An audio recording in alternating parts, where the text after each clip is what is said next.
Don't worry about it. We're holding planner right now. Go handle the... Right here.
Last name is spelled C-L-O-U-T-I-E-R, and I'm a captain with the San Jose Fire Department. Pronounce your last name slowly. Kluche. Kluche. Yes. All right, Captain, what happened? So at about 7 minutes after 4 today, we started receiving multiple calls at our dispatch center for a fire up here in the 2400 block of Pleasant, at the corner of Pleasant and Klein. We initially dispatched a structure response and a tier response because it was unclear whether or not this was a vegetation fire or a house fire. Our first arriving companies got here at 4:15. They confirmed that it was a structure fire.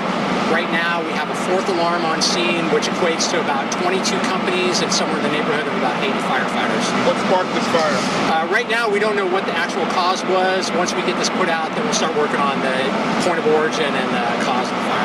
Residents were saying there's a lot of cars and boats and RVs and all this kind of stuff packed in there. Does this look like kind of like almost like a home with a hoarding problem? There's a lot of stuff in the yard, so you're right. A lot of vegetation, cars, propane tanks, just a lot of flammable materials. So not only was the home on fire, but a lot of the items in the yard were on fire. So that really challenged us because the fire was spread out over a pretty large area. Have a concern of members? Yeah, absolutely. So the two of the structures that were downwind of the fire, we started getting some spot fires in the backyard in the dry vegetation. So we had crews doing ember patrol.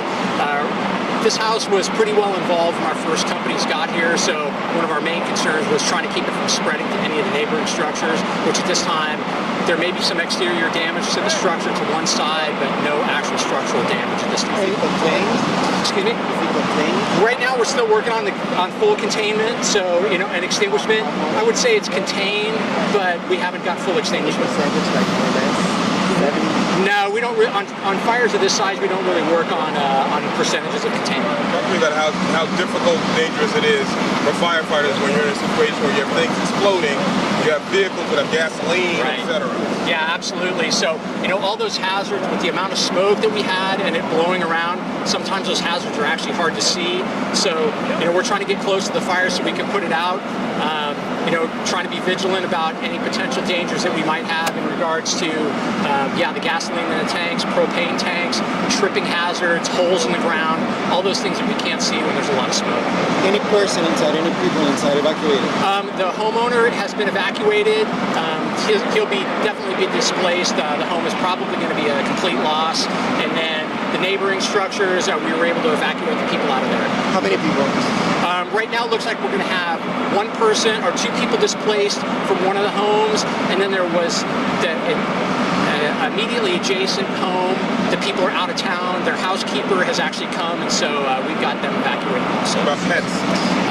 Pets, I don't have any idea on the pets right now. Hey, Cap, can you talk about the live wire hazards and how many of them you had? Because I know there are quite a few. Yeah, so right now I believe we're at 2 wires down hazards, so we immediately dispatched PG&E to try to mitigate those for us. But in the meantime, we put sentries there so that we stay away from those because, yeah, that's a serious life hazard for us. Any reported injuries as of right now? 1 civilian injury, that person was treated and released. Just so we're clear, the guy who lived here, we were able to get him out. Correct. And then 2 other residents from neighboring homes have been evacuated. Have been evacuated. They should be able to stay in their home tonight. That'll probably be dependent on the utilities here, electricity and gas. And I got a black smoke. Was that what was burning as far as tires?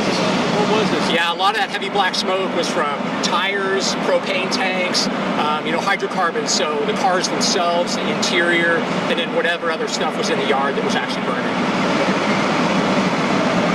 so did weather play a factor in you guys' ability to fight this or its growth?